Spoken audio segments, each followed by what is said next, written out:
En tant que consultant, j'ai accompagné une trentaine d'organisations en 15 ans. Dans ces transformations, qu'on appelait DevOps ou Agile, j'accompagnais les CTO, les Head-Off, les managers, les chefs de projet, et en mettant en pratique de nouvelles méthodes avec les leaders dev, leaders techniques, ou encore les profils DevOps et autres coachs agiles. Au bout d'un mois de transformation, en général, le commanditaire, le sponsor, vient me voir et me dit la chose suivante. Geoffrey, je sens que ce que tu mets en place, c'est vachement bien pour nous, et on t'en remercie. Cependant, on aimerait s'assurer que les nouvelles méthodes, les nouvelles pratiques nous rendent bien plus performants. Est-ce que tu pourrais nous donner des indicateurs pour nous rassurer? En tout cas, merci pour toute l'énergie fournie. Bonne journée. À ce niveau du projet, le commanditaire me demande des indicateurs, des repères sur la performance. Pour lui, ce sont des indicateurs clés, parce que ça va l'aider à décider, à se rassurer. En anglais, Key Performance Indicators, ou encore KPI. Mais un petit problème. En général, ces KPI sont issus de quoi? D'une approche top-down classique. La direction met en place une stratégie. Cette stratégie arrive au niveau du management, qui définit un plan et un budget. Et ensuite, ce qu'il faut faire descend au niveau des équipes. Et c'est ainsi que des équipes, sans même avoir été concertées, se voient imposer des KPI. Et on peut rentrer dans des situations relativement aberrantes. En voici 3. La première, dans une DSI d'environ 400 personnes, c'est énorme, une grosse DSI.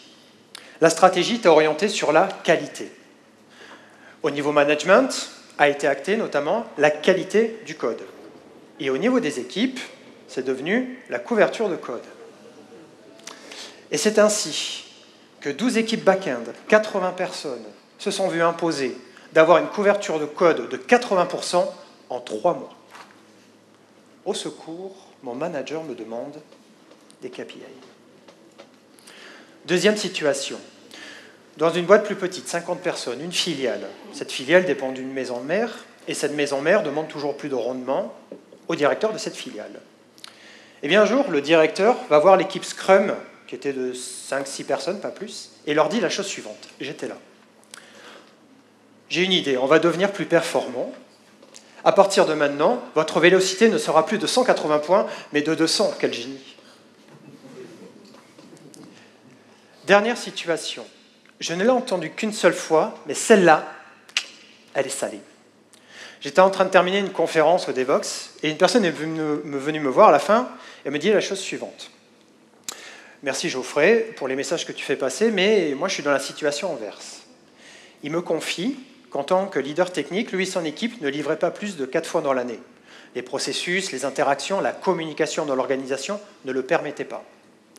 Eh bien, son manager est venu le voir et lui dit la chose suivante. J'ai vu les Dora Metrics. Ça a l'air génial, on va devenir plus performant. À partir de maintenant, ta fréquence de déploiement ne sera plus de 4, mais de 10 à la fin de l'année. Quel génie. Au secours, son manager lui demande des KPI. Au secours, son manager lui demande peut-être l'impossible. Aujourd'hui, à travers cette conférence, je vais vous partager 10 ans d'expérience résumée en une seule histoire.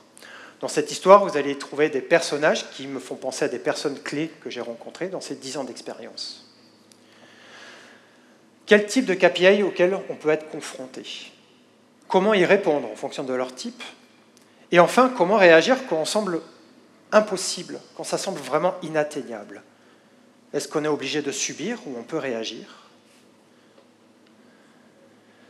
Dernier point. Avant de démarrer, tout ce que je vais vous relater n'a absolument rien à voir avec mes fonctions 2024. Tout ce que je relate, c'est avant 2024.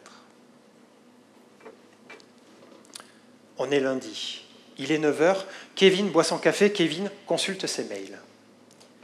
Kevin et son équipe ont une mise en prod vendredi. Et ils sont confiants. Et oui, ils sont tellement confiants qu'ils peuvent livrer un vendredi. La mise en prod est stratégique pour le client. Il en reste 2 features à terminer, 2 petites user stories, mais tout est ouvert, les tests sont ouverts, tout va bien. Il y a un post-it sur la table, il y a écrit la chose suivante, voir le boss à 9h30. Kevin, dans le monde de la science-fiction et des étoiles, pourrait ressembler à ce personnage. Il est relativement compétent. C'est un très bon développeur. Ses qualités sont irréfutables. Et il lead une équipe de 4 personnes, QA et Dev.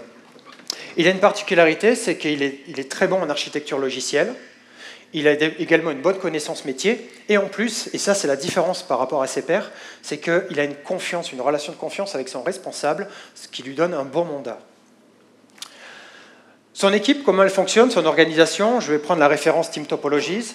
Il est dans une équipe qui produit de la valeur, la Streamline Team. Et ils produisent quoi? Des features pour l'étoile qui tue. Et pour tyranniser l'univers, on ne fait pas ça seul. Ils vont avoir besoin de plateformes team qui fournissent infra, réseau et les outils d'IDevOps. Par moment, pour avoir des droïdes puissants, ils ont besoin de données très complexes avec de l'IA, donc ils ont besoin d'une complicated subsystem team. Et le plus important, c'est la dernière équipe, l'enabling team. Ils ne font ni infra, ils ne font ni data. Ils vont travailler sur les méthodes, les frameworks. J'appelle ça des catalyseurs, et on peut y retrouver notamment les coachs agiles. Le projet de l'équipe. Le projet de l'équipe, c'est la version 3 de ce produit qui est un peu flou là derrière. L'ancien directeur de projet, on ne sait pas trop ce qu'il est devenu, mais les versions 1 et 2 n'ont pas très bien marché, et il a été remplacé par ce directeur de projet, le responsable de Kevin. D'ailleurs, il est 9h30, il est temps d'aller le voir. Kevin rentre dans le bureau de son responsable, il sent que son responsable a un truc à lui dire, il s'assoit, son responsable prend la parole. Avant cela, qui connaît la technique du sandwich? C'est une technique de management. Il y en a qui connaissent? On n'est pas nombreux. Alors, un sandwich, c'est quoi? Un sandwich, c'est une tranche de pain, une garniture et une tranche de pain. Dans certaines stations de métro, disant que la garniture n'est pas terrible, alors on la cache entre 2 belles tranches de pain.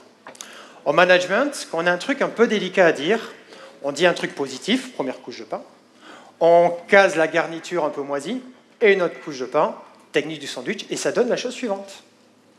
Kevin, tu es un excellent leader technique et DarkSide Enterprise te remercie. Cependant, attention, garniture, cependant, on aimerait s'assurer que vous êtes performant avec ton équipe. Comment tu pourrais mesurer, s'il te plaît, la performance collective de ton équipe? Donne-nous un lot d'indicateurs, de KPI, s'il te plaît. Ah, on a également axé notre stratégie sur la qualité. Ce serait bien que dans un mois, que ta couverture de code soit proche de 80%. Et dernier point, il a une mauvaise journée, hein, là, Kevin. Dernier point, on a vu les Dora Metrics. On aimerait bien que tu mesures les indicateurs de, comment on appelle ça, de débit, de vitesse, s'il te plaît. En tout cas, merci pour toute l'énergie investie. Bisous. Ici, Kevin se retrouve exposé à 3 besoins. Les 3 que j'ai rencontrés dans ces 10 ans d'expérience. Le premier, c'est un lot de KPI pour mesurer la performance collective de son équipe. C'est large. Par où démarrer? Comment démarrer? On n'a même pas de seuil. Comment démarrer? C'est vraiment très compliqué. Et puis on se dit, mais est-ce que le boss veut me surveiller? Est-ce qu'il remet en doute mon travail? Ça peut atteindre la légitimité aussi. Le deuxième, un KPI connu. Encore faut-il rentrer dans le détail de ce qu'on appelle une couverture de code dans une équipe. Et surtout avec un seuil fixé. Va-t-on réussir à l'atteindre? Suspense. Et enfin, les fameuses Dora Metrics. Pourquoi j'ai pris ça? Parce que c'est très mainstream en ce moment, on en parle, on voit ça partout, et pas d'objectif fixé. Ça, Kevin, ça la ramène à lui-même, à une expérience qu'il a déjà eue plus jeune, que vous avez certainement eue plus jeune, et moi aussi. Quand j'étais adolescent, mon père avait une obsession. Il voulait que j'ai 14 sur 20 en maths. Je n'ai jamais su pourquoi. Mais en grandissant, j'ai compris ce que ça voulait dire. Geoffrey, à mes yeux, je te verrai comme performant si tu atteins le seuil de 14 sur 20. J'ai des enfants, et lors des anniversaires, il y a toujours une figure parentale qui dit « Vous ne mangez pas plus de 3 bonbons », ce qui ne fait absolument pas sens pour les enfants, on est d'accord. Ils en mangent bien plus, dans notre dos. Ici, la traduction, c'est « À mes yeux, les enfants, vous serez performants si vous savez vous restreindre à 3 bonbons ». Et enfin, pour les fans d'analyse transactionnelle et du driver, dépêche-toi. Dans 10 minutes, il faut que tu sois prêt ou prête. À mes yeux, tu seras performant si tu arrives à être opérationnel, prêt ou prête dans 10 minutes. Dans le milieu du travail, alors oui, ça ne fait pas sens. Hein. Très souvent, les enfants, avant de s'habituer à ça, ils disent « Ouais, mais pourquoi ?» Et dans le milieu du travail, ça va donner ça. On va parler de couverture de test sur une unité de temps. On va parler sur une unité de temps de type sprint d'une vélocité et sur une année d'une fréquence de déploiement avec les Dora Metrics.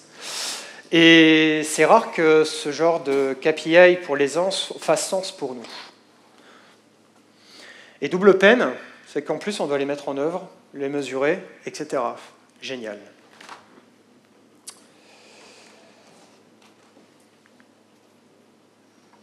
La semaine se passe mal pour Kevin parce que vraiment ça la ramène à lui-même. Il se met une pression énorme, sa légitimité, pourquoi son manager lui demande ça et comment il va faire.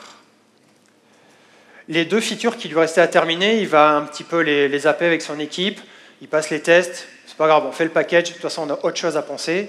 On arrive le mercredi, 16h, début de la mise en prod, ça plante. Il n'aurait pas dû skipper les tests. Son équipe et lui vont mettre péniblement 3 heures à réparer.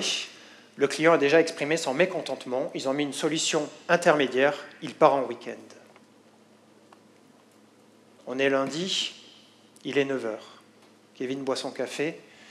Kevin consulte ses mails. Kevin a la boule au ventre. Il sait que les nouvelles ne seront pas bonnes.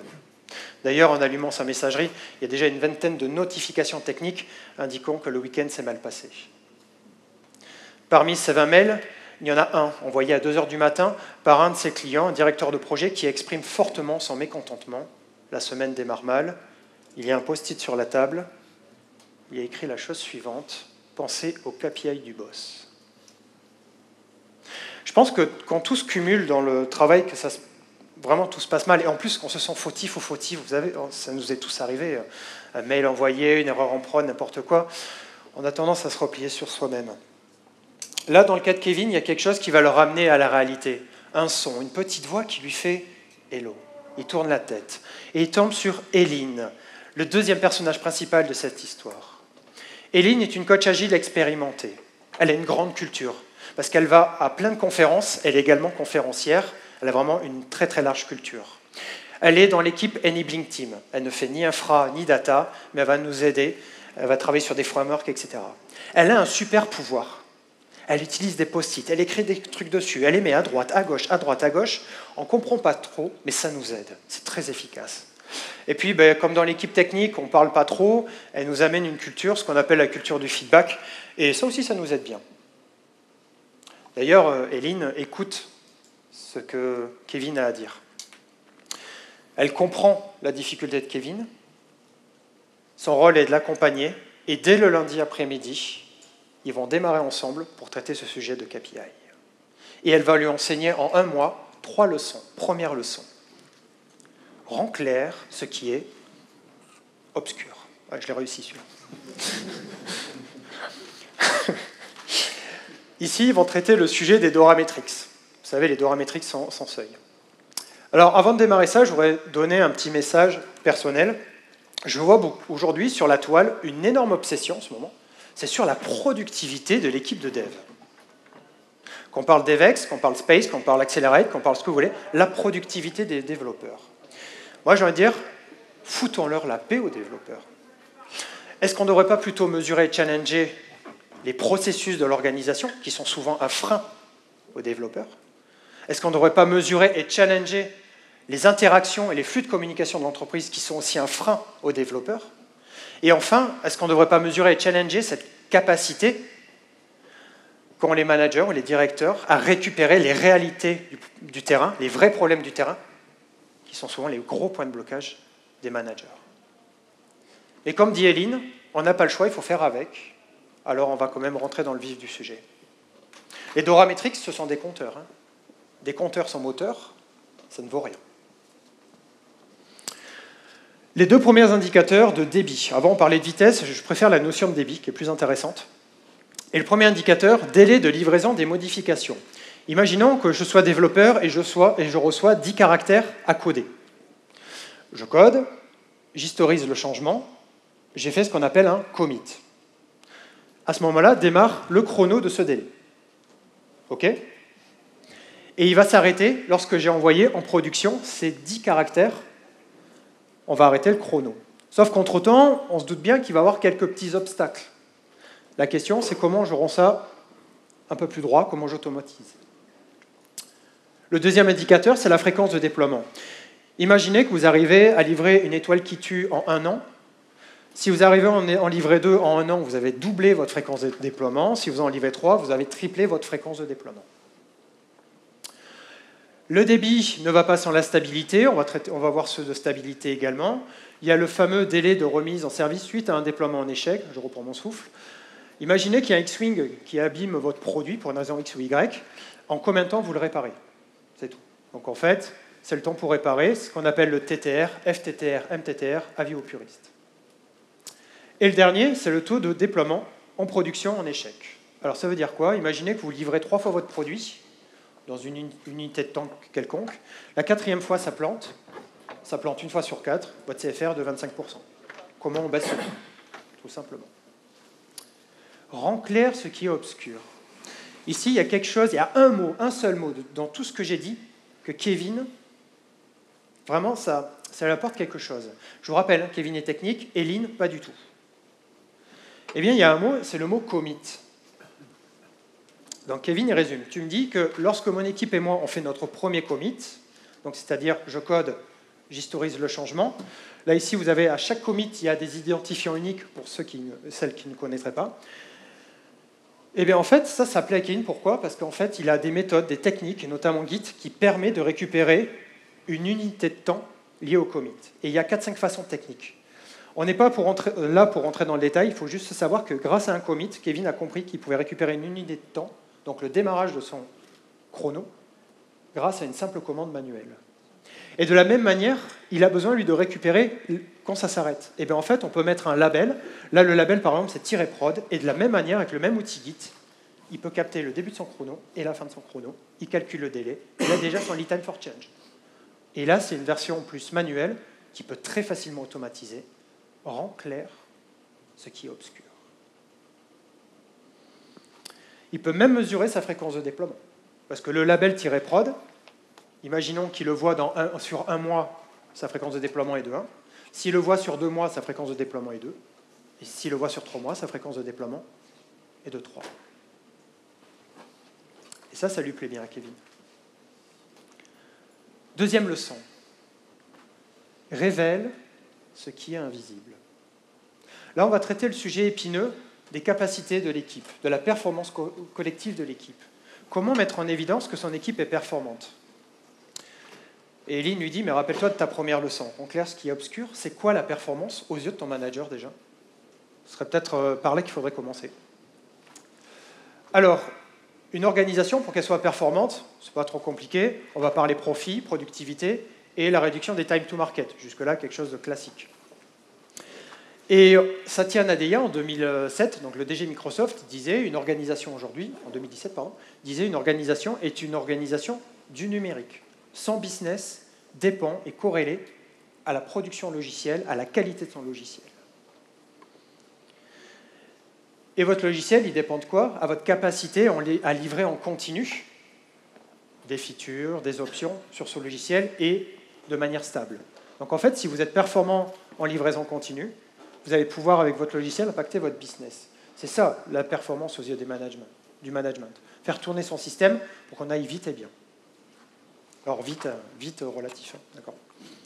La question, c'est comment tes pratiques, tu as plein de pratiques d'équipe, même tu ne sais même plus les dénombrer, comment tu rattaches ça à un facteur de performance? Alors, on va faire l'exercice ensemble, si vous voulez bien. On va le simuler pour Kevin, mais je vous invite également à vous poser la question de le faire en même temps. Alors, parmi ces concepts, lesquels utilisez-vous au quotidien? Kevin, il va en choisir une. Je vous invite à en choisir un seul concept. On va voir lesquels. Vous pouvez choisir test automatisé, si c'est votre quotidien ou si vous êtes assez proche. Le découpage en petits lots. On peut parler des user stories qu'on découpe en plus petites tâches. On parle d'invest, découpage en plus petits lots. Donc, ensuite, les feedbacks client-utilisateur. Est-ce que ce qu'on produit répond bien aux besoins de l'utilisateur? Est-ce que ça résout vraiment son problème? Et est-ce qu'on le fait bien? Donc là, on peut parler de démo, etc. Vous pouvez choisir également le management visuel, si on parle Kanban, si on parle d'outils comme Jira, Trello, etc. Et enfin, plus technique, pour ceux qui veulent, le monitoring et alerting. Je vous donne 5 secondes pour choisir une capacité, un concept parmi ceux-là. C'est bon? On passe à la suite. Mémorisez bien ce que vous avez choisi. Deuxième question. À quoi vois-tu que cette pratique est mise en œuvre dans ton équipe? Ou alors, que fait l'équipe au quotidien qui met en action? Qu'est-ce qu'il y a d'observable qui met en action cette pratique? Je vous prends le cas des tests automatisés. Alors, dans les tests automatisés, le mot test met en évidence qu'il y a déjà une génération de rapports de test. Cette génération de rapports de test met en œuvre cette pratique. On a également une revue hebdomadaire dans notre stratégie de test. OK, il continue à énumérer. L'intégration des tests dans les pipelines. Là, on va commencer à automatiser, à faire une chaîne. Il y a aussi une phase de mise en place de quality gates pour protéger. Et enfin, il y a également toute la partie scripting et automatisation. Forcément, on va rajouter des éléments, on va scripter. Et pourquoi pas des formations et recrutements en QA. OK, donc tout ça fait que cette pratique est mise en œuvre. On pourra avoir encore des dizaines d'exemples. Faites le même travail. Je vous donne 5 secondes. Essayez de penser à une action observable de la pratique que vous avez choisie.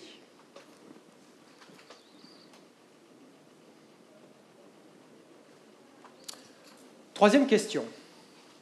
Quels chiffres, métriques, mesures, ce que vous voulez, pouvez-vous associer à ces actions? Exemple. Dans les tests automatisés, alors Kevin, il manquait ce test. Il n'est pas à l'aise, il dit, alors j'ai le nombre de rapports sur les tests. Ok, tu peux énumérer ça, très bien. Le temps investi sur les tests, c'est bien une preuve que plus il y a du temps, plus derrière, investi sur les tests, plus vraiment on met en action cette capacité.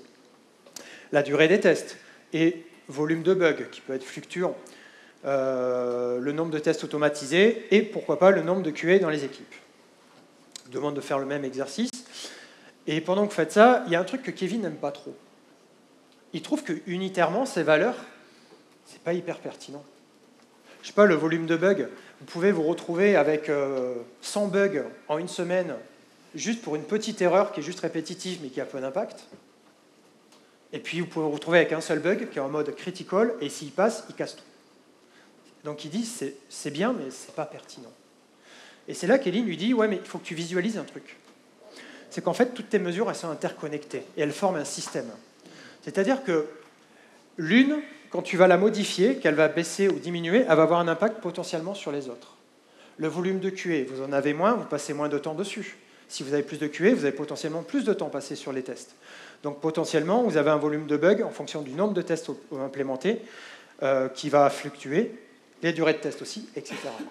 Et en fait, ça met en œuvre qu'une seule chose. C'est observable en plus, au quotidien. Donc ton manager, il ne peut rien dire. Et toi, tu peux dire par contre que ta pratique, elle crée une dynamique. Si elle crée une dynamique, elle est utile. Pensez au nombre de réunions que vous faites qui sont ni dynamiques ni utiles. On est d'accord? Vous essaierez de mettre un volume de chiffres sur vraiment hyper pertinent autour des réunions que l'on fait au quotidien. Et surtout, et c'est là qu'affirme Eline un truc nouveau, c'est que ça a un impact inévitable sur ton livrable. Ça, Kevin ne comprend pas trop. Elle va lui expliquer. En fait, je ne t'ai pas fait choisir n'importe quelle pratique. Et moi aussi, je ne vous ai pas fait choisir n'importe quelle pratique. En fait, sur ce catalogue, il est listé les 29 pratiques qui s'inscrivent dans une démarche de performance, basée sur une investigation qui dure depuis plus de 10 ans, qu'on appelle Accelerate. Aujourd'hui, aucun expert, et je vous le dis, aucun expert agile, DevOps ou que ce soit, n'a pu dénigrer ou prouver la non-pertinence de ce catalogue en 10 ans. Et moi, je l'ai utilisé, j'ai eu plusieurs success stories en utilisant ça. Et donc, ce qu'il a choisi, les tests automatisés, il sait que ça s'inscrit dans une démarche de performance. Et ça le rassure.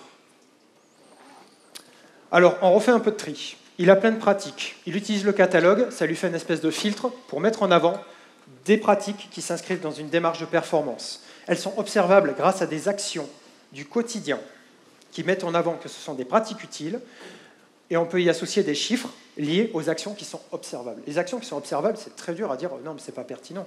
Vous le faites au quotidien. Et plus il y en a, et plus vous montrez que votre système est interconnecté et dynamique. Mais il y a encore un problème, comment on fait la jonction avec la performance? Parce que, ouais, tu me dis, ça s'inscrit dans une démarche de performance, mais comment je dis ça à mon manager?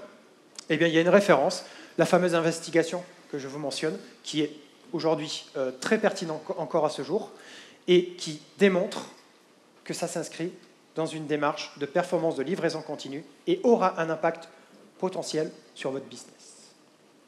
et ça, Kevin, il a mis en avant des pratiques, il a des actions observables du quotidien qu'il peut présenter à son manager, des chiffres, et en plus, une étude pour le soutenir.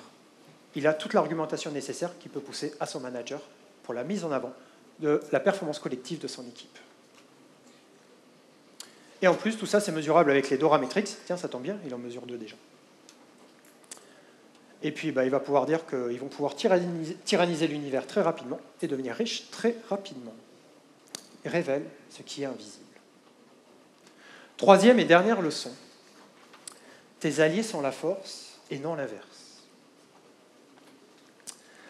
Ici, il a un objectif qui est non réaliste, non atteignable, il le sait. C'est l'impossible, la couverture de code. Péniblement, il arrive à 58%, mais les 80%, c'est impossible. Comment faire? Eline lui dit la chose suivante. La réponse, c'est pas toi qui dois l'avoir normalement, c'est ton équipe. Et maintenant, la question, c'est comment tu récupères leur opinion, et surtout, comment tu fais pour ne pas avoir d'influence sur leur opinion. Petit message à toutes les personnes ici qui ont un peu ce rôle de leader. Le rôle de leader, vous avez inévitablement une influence sur la vie des gens. Lorsque je travaillais dans une équipe chez un client que je ne citerai pas, l'équipe était de 12 personnes, c'est quand même énorme. Le leader technique, quand il avançait une opinion, quand il avançait un propos, la moitié de l'équipe se taisait et s'alignait sur son avis. C'était mort. La moitié de l'avis de l'équipe, alors que ça pouvait être très intéressant, ne s'exprimait pas. Est-ce que c'est par manque de légitimité, par peur, ce que l'on veut, peu importe. Mais le leader a une influence. Alors, comment récupérer l'opinion de l'équipe? Eh bien, on a utilisé la chose suivante. Un bon formulaire. Très rapide à mettre en place, mais encore faut-il savoir bien le construire. Et pour bien le construire, je vous invite à utiliser les bases de la psychométrie, une bonne référence, Albert Moukébert, docteur en neurosciences, qui est très très bien. Si vous tapez psychométrie sur Internet, attention, vous allez tomber sur de tout et de n'importe quoi avec des tests de personnalité basés sur les pseudosciences. Ce n'est scientifiquement pas valable. Par contre, il y a 3 règles dans la psychométrie qui sont très intéressantes. Première règle, le test mesure ce que je veux tester. C'est la première règle. Vous allez voir qu'on peut vite louper cette règle. Mon outil mesure de manière fiable. On n'a pas ou très très peu d'interprétations possibles. Et enfin, un cadre théorique minimum existant. Alors Kevin, il ne sait pas trop, il va voir. Et Eline lui dit, il y a un autre truc sur un bon formulaire. Il faut qu'il soit anonyme. Si vous voulez de la donnée de qualité, il faut absolument que votre formulaire soit anonyme. Dans une entreprise que je ne citerai toujours pas, j'ai vu le service RH envoyer un formulaire de satisfaction des internes, de leur satisfaction dans l'entreprise. Première question, êtes-vous satisfait dans l'organisation, oui ou non? Est-ce que vous recommanderiez votre organisation à vos amis, oui ou non? Quand vous savez que c'est la directrice du service RH qui traite les données, quand on ne vous a pas garanti l'anonymat, qu'elle est pote avec le directeur du service de l'information et que lui-même a un pouvoir d'action sur vos propres managers, si vous avez envie d'être tranquille, que vous pensez à votre rémunération, que vous ne voulez pas de problème, etc., vous avez plutôt tendance à répondre quoi? Oui. Votre test ne teste pas ce que vous voulez. L'anonymat permet d'améliorer la qualité de vos données. Et enfin, un champ libre d'expression. Ça, c'est magique. Ça, c'est inévitable. À la fin, un champ libre d'expression, ça peut être dur ce qu'on reçoit sur le moment, mais ce n'est que les réalités du terrain ou l'émotion que ressent la personne sur le moment, peu importe, mais en général, c'est très intéressant. Et on va voir ça. Kevin y tente. Allez, premier essai. Est-ce que la couverture de code est un bon indicateur pour notre équipe, oui ou non? Donc là, Eline dit, il y a 2 erreurs majeures. La première, le oui ou non, que je viens de vous exprimer, qui biaise. Ton test ne va pas tester ce que tu voulais. Et j'ai un problème, moi, c'est avec le mot bon indicateur. En fonction, là, je pense que si je vous demande une définition de ce que c'est qu'un bon indicateur, on en a peut-être 30 différentes. Multi-interprétation. Alors, il faut affiner. Alors, on va rentrer un peu plus dans les règles de la psychométrie. Deuxième essai. La couverture de code est un bon indicateur de la performance, ok, c'est plus précis, de notre équipe. Et j'y ajoute un cadre théorique minimum. L'échelle de Likert.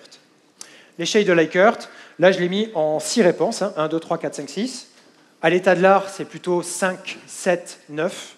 Moi, j'aime bien 6, parce que quand c'est 5, par exemple, il y a « je suis ni d'accord, ni en désaccord ». Moi, ça me rend fou. Moi, ça me rend fou. Donc, moi, j'aime bien que les gens se positionnent un petit peu. Donc, je choisis sur une échelle de 6. Donc là, on commence à être un peu plus dans les règles de la psychométrie, mais il y a encore des biais. Le mot « bon indicateur », B-O-N, il biaise. Si je vous dis « est-ce que ce talk était bien ?» En fait, la question n'est pas neutre. La vraie question, c'est « qu'avez-vous pensé de ce talk ?» Et la deuxième chose, c'est que ta proposition, là, elle est un peu générale. Là, les gens vont penser pour l'équipe. Mais moi, je veux leur opinion. Alors, je pense que la couverture de code est un indicateur pertinent, de la performance de notre équipe. Elle n'est pas encore parfaite, mais elle commence à se rapprocher des règles de la psychométrie. Et avec mon échelle de Likert. Et en plus, vous pouvez encore affiner grâce à l'IA, les IA. Donc, merci Noémie Rivière pour le tips. Vous pouvez vraiment débiaiser vos questions en 2-3 essais avec des outils de type IA. Résultat du formulaire, ils sont 5 dans l'équipe. Et là, c'est cool. Les votes, 40-60%, c'est génial. On est d'accord, l'équipe est d'accord. Mais il y a un problème, c'est qu'il ne va pas annoncer ça à son manager, comme ça. Et c'est là où le champ libre d'expression devient magique. Pourquoi selon toi? Et en agrégeant les données, le code est non modulaire, le langage est obsolète, et donc les tests, c'est relativement coûteux, sont difficilement intégrables, et ça fait du bien. Il a des arguments à présenter à son manager. Tes alliés sont la force. Alors, il va s'empresser de prévenir son manager. Il est chaud, c'est parti. Monsieur Dark, suite à votre demande de KPI, je vous envoie ce mail pour faire un état d'avancement M+1. Alors Kevin, il est intelligent. Il a vu, il a compris la technique du sandwich. Il va l'utiliser. Nous avons réussi à établir des métriques de notre performance collective. Je vous invite à consulter le document en pièce jointe. Pouf. Cependant, concernant la couverture de code, nous sommes bloqués à 58% parce que, mais quel bonheur de pouvoir mettre des données réelles du terrain. Et ce n'est pas lui qui l'affirme, ils sont 5 à l'affirmer. C'est hyper pertinent. À cause de quoi? Du manque de modularité du code, intégration trop coûteuse des tests. Et puis, dernière tranche de pain. Enfin, vous serez ravis d'apprendre que nous mesurons déjà les 2 DORA metrics, lead time for change, fréquence de déploiement. Une automatisation est déjà en cours. Trop bien. Bisous. Là, ici, Kevin, il baigne dans l'effet un petit peu Ikea. L'effet Ikea, vous savez, c'est quand on est tout seul à construire un truc. Ah, ça penche un peu, mais on est fiers quand même. C'est notre meuble. Là, c'est pareil. Tout ça, il a fait en 1 mois avec Eline. Ils sont fiers. 2 heures après, il reçoit déjà un mail de son responsable. Cher Kevin, merci pour ton retour. Ton investissement pour DarkSide Enterprise est précieux. Technique du sandwich. Alors, c'est parti. On commence par les tomates. Ta couverture de code est bien loin des objectifs fixés, 80%. Cela ne sera pas entendu par la hiérarchie, mais on peut mettre en avant la mesure de tes DORA metrics et comment tu peux les améliorer. C'est dur à encaisser quand même. Et concernant ta stratégie de mesure, je n'ai pas très bien compris. Bon, voilà, pourquoi on ferait confiance à cela? Il faudra m'expliquer. En tout cas, merci pour toute l'énergie et les efforts fournis. Ça, je l'ai vécu et je l'ai vu vécu par d'autres personnes. C'est dur. Parce que là, en gros, votre meuble Ikea, il y a quelqu'un qui dit « il penche un peu, il te reste 3 pièces là ». Ça pique. Et après 1 mois de travail, où il est sorti de sa zone, il est rentré dans sa zone d'apprentissage pendant 1 mois, c'est quand même dur à encaisser. Mais c'est pas grave, parce que c'est le rôle du manager. Alors Jean-Pierre en parlera certainement mieux que moi à la keynote de fermeture, mais premièrement, le manager, il faut prendre en compte que lui va annoncer des mauvaises nouvelles à sa hiérarchie. Et deuxièmement, le rôle du manager, c'est de faire tourner un système. Et donc, très souvent, il voit un peu plus loin et il challenge. C'est son rôle de challenger. Mais des fois, encaisser, c'est dur. Et je le sais très bien. Et très souvent, ça nous fait quoi? Ça nous fait poser un 2e genou à terre. Et c'est un peu dur. Mais des fois, il y a des choses magiques qui arrivent. Et les choses magiques auxquelles on ne s'y attend pas, je les ai vues sous cette forme. 2 jours après, il voit son manager à la machine à café. Son manager s'approche de lui. Lui, il a encore un peu la boule au ventre. Et il lui dit la chose suivante. Écoute, tu es bloqué à 58%, mais ce que je comprends, c'est que tu mets en évidence réellement un vrai problème. Ce qui s'est passé, c'est que le formulaire, il a été envoyé à l'échelle par Eileen. Eileen, c'est la coach agile, c'est son rôle. En un mois, elle a réussi à récolter non pas l'avis de 5 personnes, mais de 15, 20, 30, 40, 50, 100 personnes. Et en agrégeant les données, en agrégeant les champs d'expression libres, là c'est inévitable. Tout le monde est convaincu que le code est obsolète et qu'il faut revoir l'architecture du logiciel. Et là, du coup, il y a un effet de masse. Et l'effet de masse, ça aide le manager à mieux décider. On est d'accord que s'il y a 70 personnes qui disent la même chose versus 5, c'est quand même que potentiellement, il y a un réel problème. Et ça l'aide vraiment à décider. Et lui-même, il peut présenter ça à sa hiérarchie. Il est rassuré. Deuxième point, sur le item for change, la Dora Matrix, le manager voit plus loin. Et il lui dit, mais ta solution, elle a l'air facile, on peut la mettre à l'échelle. Et ça, Kevin, il est content. Sa solution, ils vont pouvoir la déployer à l'échelle dans l'organisation. Et dernier point, sur la stratégie de mesure, écoute, je n'ai pas tout compris, mais je sais que ça met en évidence une dynamique. Je vous ai dit un truc au début de ce talk, Kevin a un mandat et une confiance avec son manager. Et quand elle est un minimum établie, il arrive ce genre de truc. Ok, je ne comprends pas, mais je vais te soutenir, je crois en toi et je crois en Eileen. Et ça, je l'ai vécu et je l'ai déjà vu. Ce n'est pas du jour au lendemain, des fois ça prend 2 mois, etc. Mais je l'ai vu. On est lundi, il est 9h, Kevin boit son café, Kevin consulte ses mails. Kevin est soulagé. Cette histoire de mise en prod ratée, cette histoire de KPI, c'est quasi fini. Il y a un post-it, il a écrit la chose suivante, boire un café avec Eileen à 9h30. Kevin en tire une expérience de cette histoire. Une approche top-down, elle devient doublement efficace, elle devient très puissante lorsqu'elle est complétée par une approche bottom-up. Je l'ai fait à scale dans les organisations par 2 fois et ça marche très très bien.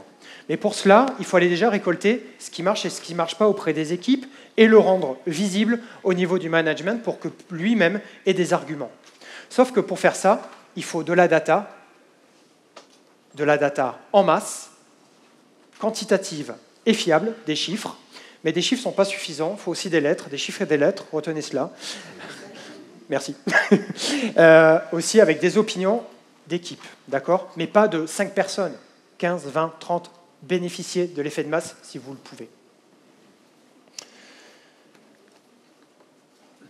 Et donc, dans ce talk, on a vu que on pouvait mettre en avant les compétences de vos équipes, la performance de votre équipe, en se basant sur une étude, sur des actions qui sont observables et des métriques qui, agrégées, pas unitairement, qui forment un système interconnecté.